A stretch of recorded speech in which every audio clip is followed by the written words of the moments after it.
almost anybody who's a grandparent will tell you this is one of the most rewarding, most important things they've ever done in life. And yet, it is a role that most of us assume we can do without any preparation. We wouldn't go into any other important role in life without learning what's new, without learning about the best way to do it, without researching what that role entails. And yet, when we become a grandparent, we just assume we know what to do. Thanks for watching Hot Flashes and Cool Topics podcast. Be sure to subscribe and ring that bell to catch all of our conversations. Now, on to the show. Welcome back to Hot Flashes and Cool Topics. I'm excited, and so is Bridgett, to be talking to DeeDee Moore today, who is the founder of More Than Grand. And as I mentioned to DeeDee, I am in need of this conversation because as we're taping, my daughter is 2 weeks away from giving birth to my grandson, first one. And there's so much more to think about than you thought. There's so much more to think about than you realize. So welcome to the show. Well, thank you so much. I'm so excited to be here. Bridget and I both checked out your website, which is More Than Grand. Great title, by the way. And I thought you had some really great resources on first-time grandparents. So I wanted to start with kind of the do's and don'ts for the first-time grandparent because we think we know exactly what to do and we really don't. So what are some of your tips for people who are about to be grandparents for the first time? Well, remember, it's not the same thing as being a parent. So your experience as a parent does not necessarily translate into making you a great grandparent. It's a different role. And not only that, things have changed immensely since you had children. So parents today are navigating a very different landscape than we navigated. You know, when you guys and when I was a parent, we had a couple of books. We had our pediatrician, we had our mom or older sister, or maybe a neighbor who we went to for advice. Today's parents don't need those resources because they have the internet. So, as a new grandparent, it can be really humbling to discover that what you want to bring in the way of advice and wisdom is not necessarily going to be valued by today's parents. And that can be a really hard pill to swallow. Yeah, especially when it comes to boundaries, because with the internet and with social media, you hear other people saying, I have to set this boundary. I have to do that. And like you said, the Yes. landscape is so different. Can you talk about the boundaries and how that can be a real shock to grandparents? Absolutely. I mean, we kind of assumed that our parents, the grandparents would play their role and they would understand the way we wanted to do things and it would be fine. We kind of had some standards, but today's parents have rules and boundaries, and it comes up over and over again. It's You have to look at boundaries as an act of love. They are a way of your adult children protecting the things that they think are important and protecting your grandchild. So if you go into it thinking of boundaries as walls, it is very upsetting. But if you think of them as ways for everybody to get along in a relationship, it's much easier to understand why they're setting them and why they're important for you to respect those boundaries. Again, if it's something you really don't understand, for example, I had a grandmother write to me who said she had been horrified when her daughter told her that she had to ask for a hug before she could, hug her 2-year-old grandson. And and her daughter didn't explain why. She just said, we don't do that anymore. You have to ask before for physical affection. Well, she read one of my newsletters and learned about bodily autonomy and why parents are asking that today. And she said it was so helpful to understand the reasons behind it. So a lot of what I do is try to help grandparents understand the things that are important to parents today so that you don't have those moments of disconnect about what's going on. And I thought another really interesting thing you talk about, well, you talk about several of them, but one interesting thing that you talked about was the fact that kids have to understand, parents have to understand, I know I still call them kids.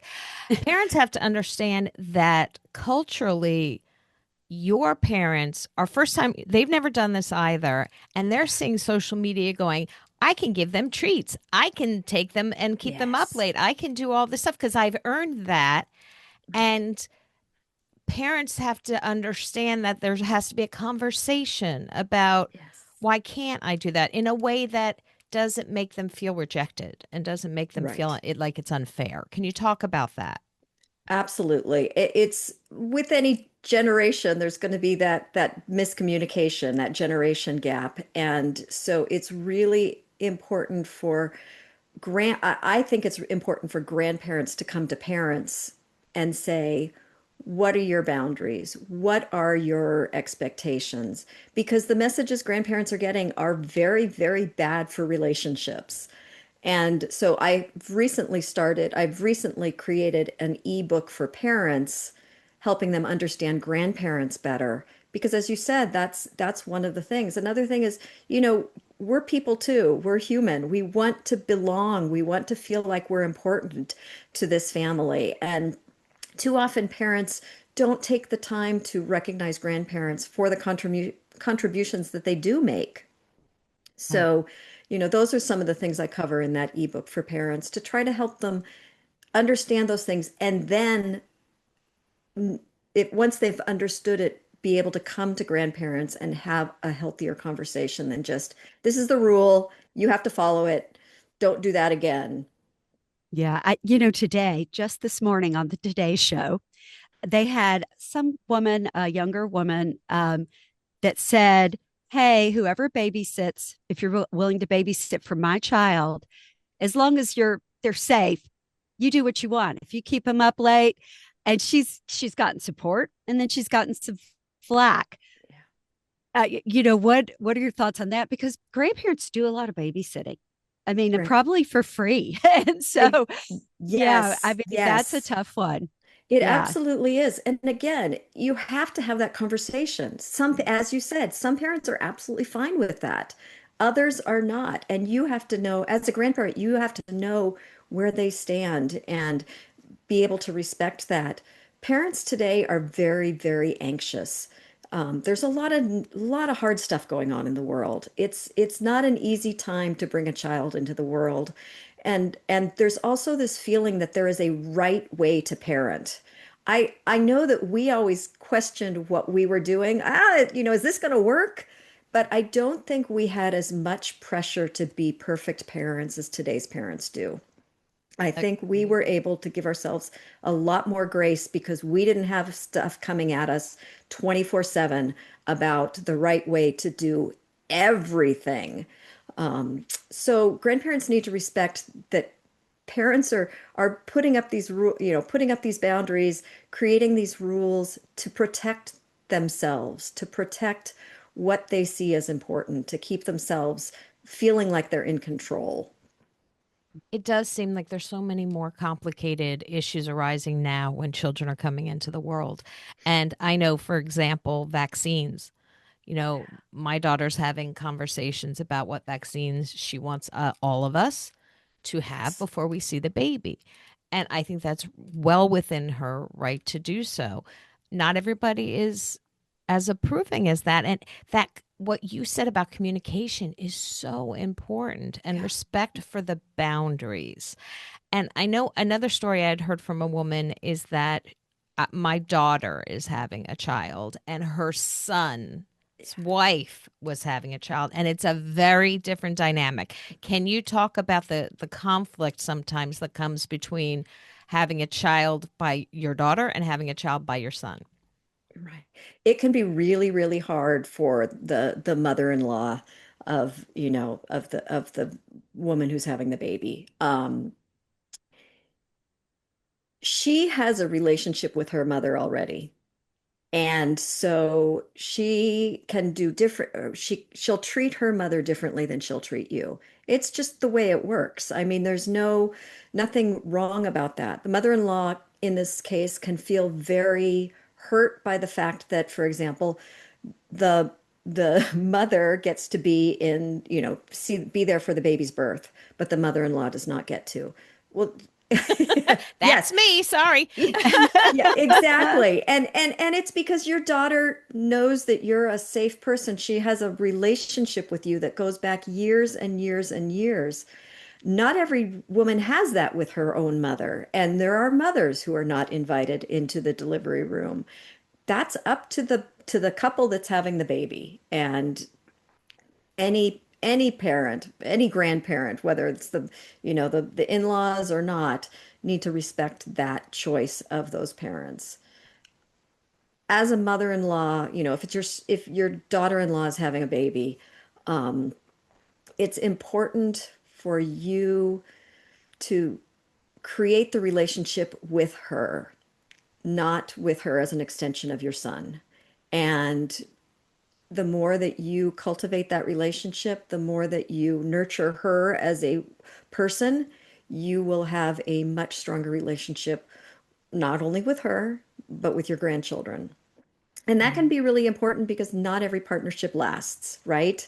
sure. And when things go south, so often the in-laws, the mother's in-laws lose contact with that grandchild because if it is a divisive split, then sometimes she does not want to continue that relationship with the in-laws.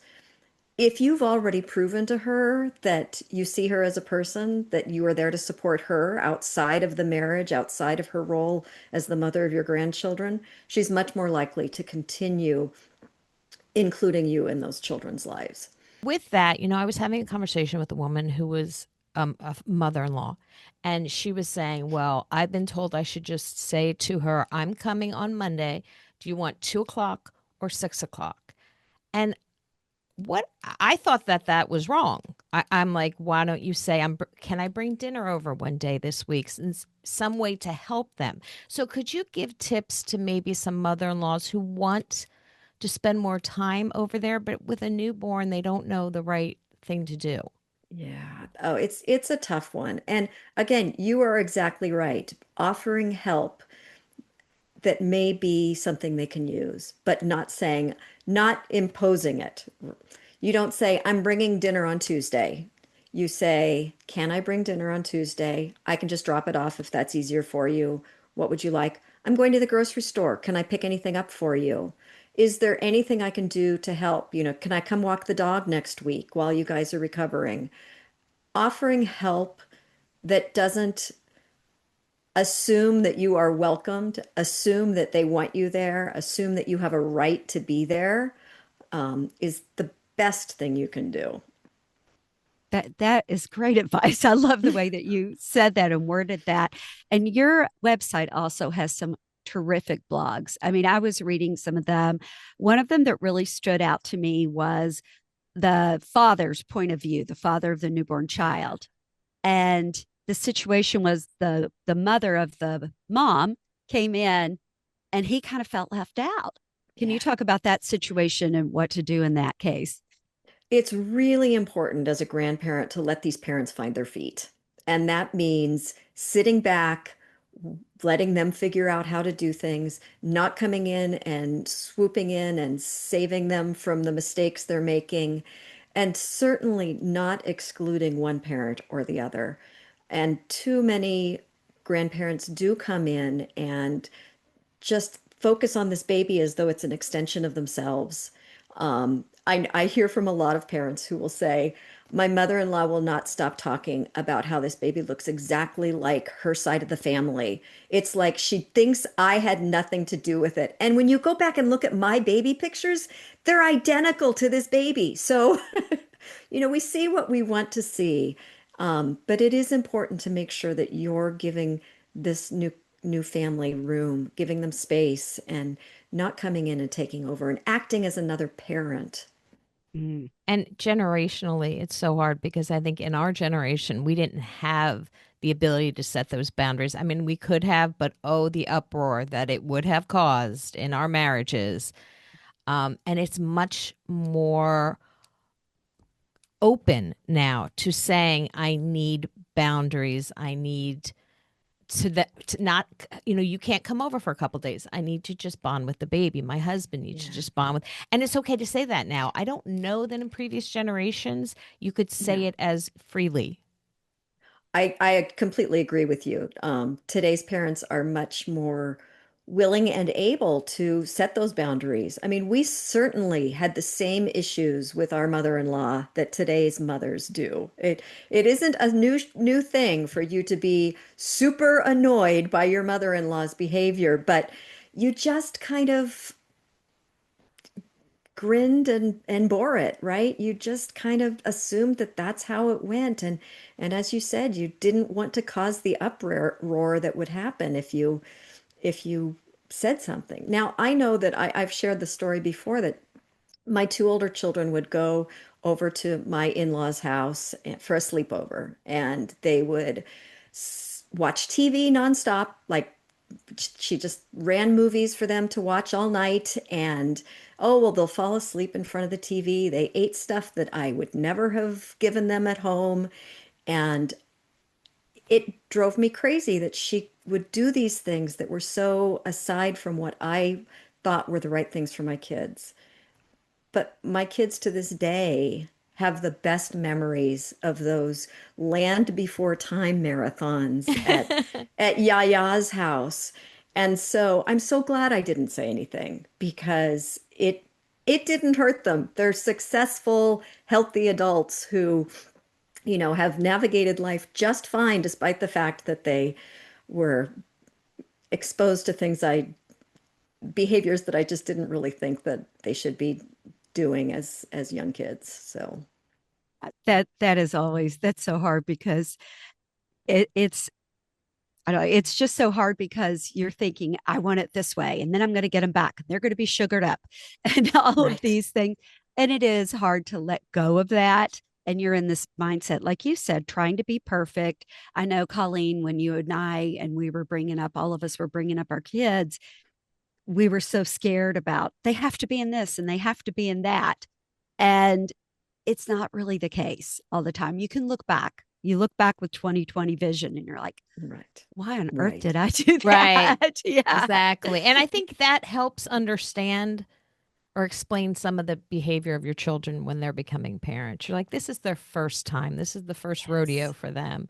And, Yes. I mean, honestly, but sometimes when the kids are talking, I'm like, let me know how that works out for you, because you have to let them make their own way. And I find it very funny that my daughter studies psychology, so she's always diagnosing me. And I did gentle parenting, that there are actual categories of Yes. parenting. And I'm like, you Yes. just parent, you just try to keep the newborn alive when they're home in the Right. beginning. You Right. try to get some sleep, and now there's like categories, or do you fall within this Yes. type of parent? It's just Yes. such a different Yes. world. Oh, it absolutely is. I have one of my nephews, his wife said one time, she said, I think that the best way to parent is, I call it A+ parenting. You get to the end of the day, the child's alive, A+. And And really, yeah.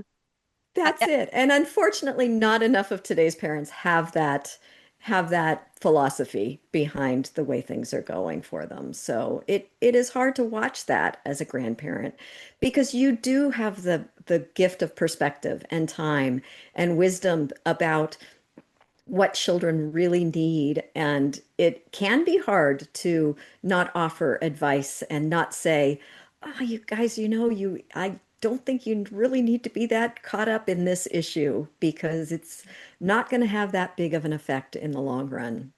Right. And another thing I see, and I see this happening to grandparents, the babysitting, the watching the kids, and then Burnout, the baby, burnout. Yeah. babysitting And burnout.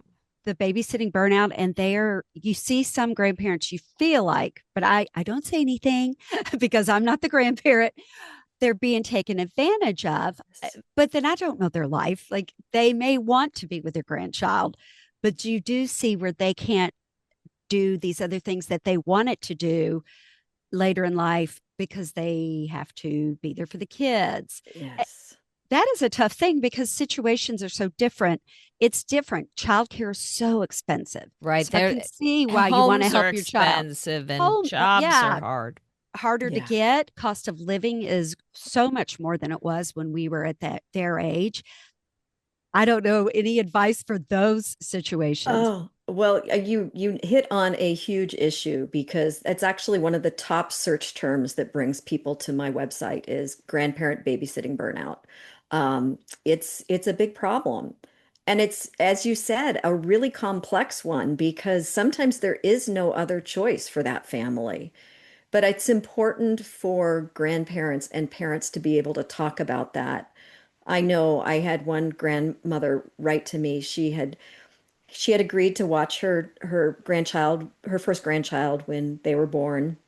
And then parents had another child, so now she has two of them, a 2-year-old and a 4-month old. And she's not in great health. She is not as physically able as she needs to be to keep up with a toddler, not to mention take care of a newborn at the same time. Parents are paying her, but paying her a pittance. I think it was like $80 a week. Um, and she was afraid that if she said anything, that if she brought up to them that she just physically was unable to do this, that they would not let her see her grandchildren. And so it was heartbreaking.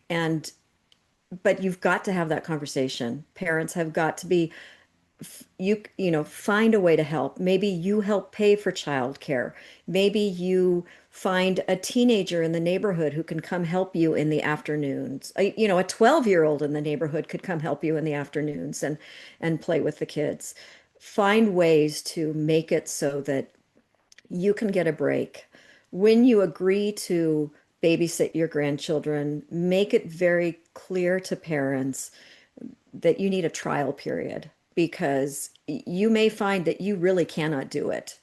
It's hard enough giving up the things, missing your book club every month or not getting to take that trip you wanted to take, but sometimes it's just physically too demanding. I will tell you, I had to step in and help with my grandkids for a period of about 6 weeks, and the first week that I was there, my daughter-in-law was very ill. My son was still trying to work and take care of her, and I was in charge of the kids, pretty much in charge of keeping the household running.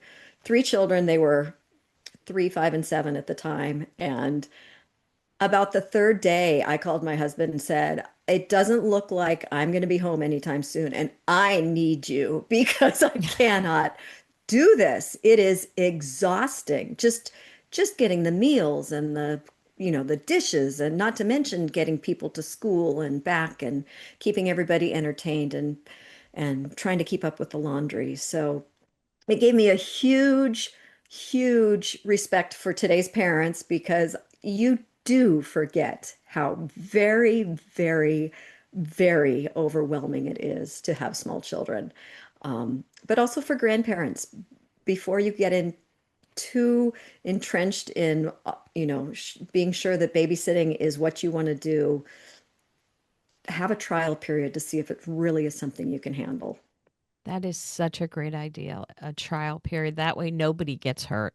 It either works Right. out or it doesn't. And I've said to my daughter, I'm more than happy to help, but not every day. Because I Yeah. think I don't want to discipline my grandchildren. Like Right. I did that already. I Yes. want to enjoy them. And I think if you're doing 9 to 5 every single day, you don't enjoy them. Then it's like Right. you're You raising can't. your you want to be the grandparent, and that's like a step back from that. And that's so hard because, like Bridget said, it is such a hard economy right now that I don't know how young people are doing it. I really don't. Yeah. Yeah. No, Even it is daycare really tough. is a fortune. It is. And it's not just in the US. It's like, I've heard the same thing from the UK, from Australia. It is a real issue for parents around the world. You brought up the holidays. And that can be such an issue too, because some families demand every Christmas. You might have a very domineering grandparent on one side. What are you talking about, Bridget? Yeah, What are you talking? Just kidding. Oh, I have to Yeah. give my parents so much credit when my older sister and I got married.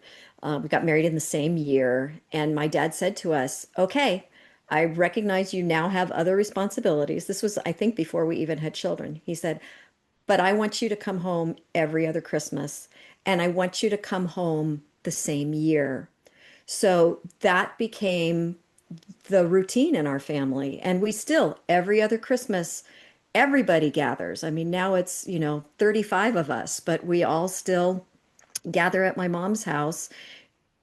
Everyone who can, obviously, it's not always possible, but it made it so much easier all those years knowing that our responsibilities were very clear. This was the year that we would gather if we could, and on the off year we could, go with the other grandparents, do things on our own. And it's really important for grandparents to lay out, and what my dad did was, here's my expectation. Can you help me fulfill this, right? We could. Now, not every family is going to be able to. And there were certainly years that we couldn't. There were certainly years that, we lived overseas, or, we were, different things were happening. But it was so nice to have a clear expectation from the grandparent communicated to us in a way that we could come back and have a conversation about it. Too many grandparents just make that assumption about what's going to happen.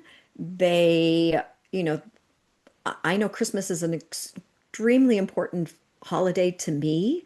I even got married right after Christmas because I just think it's the most magical time of year. But I also recognize that it's going to happen whether everybody's there or not. And I'm not relying on getting my entire family together to make that holiday special. So you as a grandparent need to have that conversation with parents.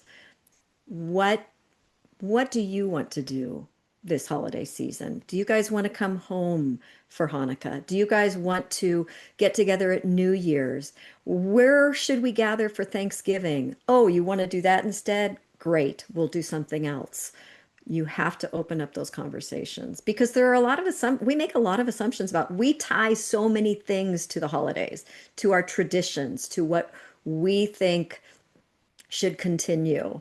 And those don't always work for the realities of today's life. Right. There's so many factors too, because there could be situations where people are divorced, and then Right. you're adding on a whole nother sets of Right. grandparents. Yeah, I've heard from parents who are like, we have five different people we're supposed to go see on Christmas Day. Like, that is not possible with an 18-month-old. And they all are getting mad if we don't show up on their schedule. Well, parents, I don't know if grandparents, you have to understand how hard it is to do anything with a baby.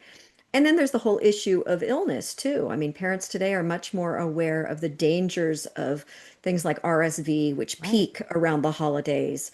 They may not want their child, their baby, their 4-month-old around all these people. You have to respect that. That is very true. And Christmas, I've already discussed that with my daughter. Good job. So, and I've, you have to be willing. Like I said, I will give up Thanksgiving. I will give up these things, but I'm not giving up Christmas, whether that means I come to you or you come to me. I'm flexible as long as I'm there with wherever you are. Yeah. Okay, but what if the in-laws really want them for Christmas? Are you going to go to the Yeah, in-laws? absolutely. And they can come Okay. to my house. They can come to my house. I mean, I have a very good, it's complicated because they are divorced. So there's three you know what I mean? They're both Right. There, yeah, remarried. three, And yep, that yep. was just, okay, naming grandparents' names. Oh, that's a good one. Oh, Yeah. yes. Okay, that Yes. was, I just wanted to be grandma. Like I wanted to be grandma. But then, oh, what if you're grandma number one, number two, and number three? And then you start coming up with these names, and you're like, the poor kid's going to be like, I have a this, I have a Mimi, I have a Gigi, I have a this, that. It gets so Kids can complicated. handle it. Kids can handle it. Kids don't care a bit. They will they know the difference between grandma and grandma. They know the Right. difference between Mimi and Gigi and Grandma Ann and Grandma Pat and Grandpa Joe. And they can handle it no problem. Yeah. My mother, I'm from a really large family. So there were 12 kids. I'm number 11. The first, like, five grandchildren called her grandma. Then one of the little kids started calling her Mima. So she was Mima for the middle group. And one of the younger ones started calling her Mimi. So she was Mimi to my kids and like the last 20 grandchildren, or how many there were. I don't know. But she just went, sometimes the kids name you.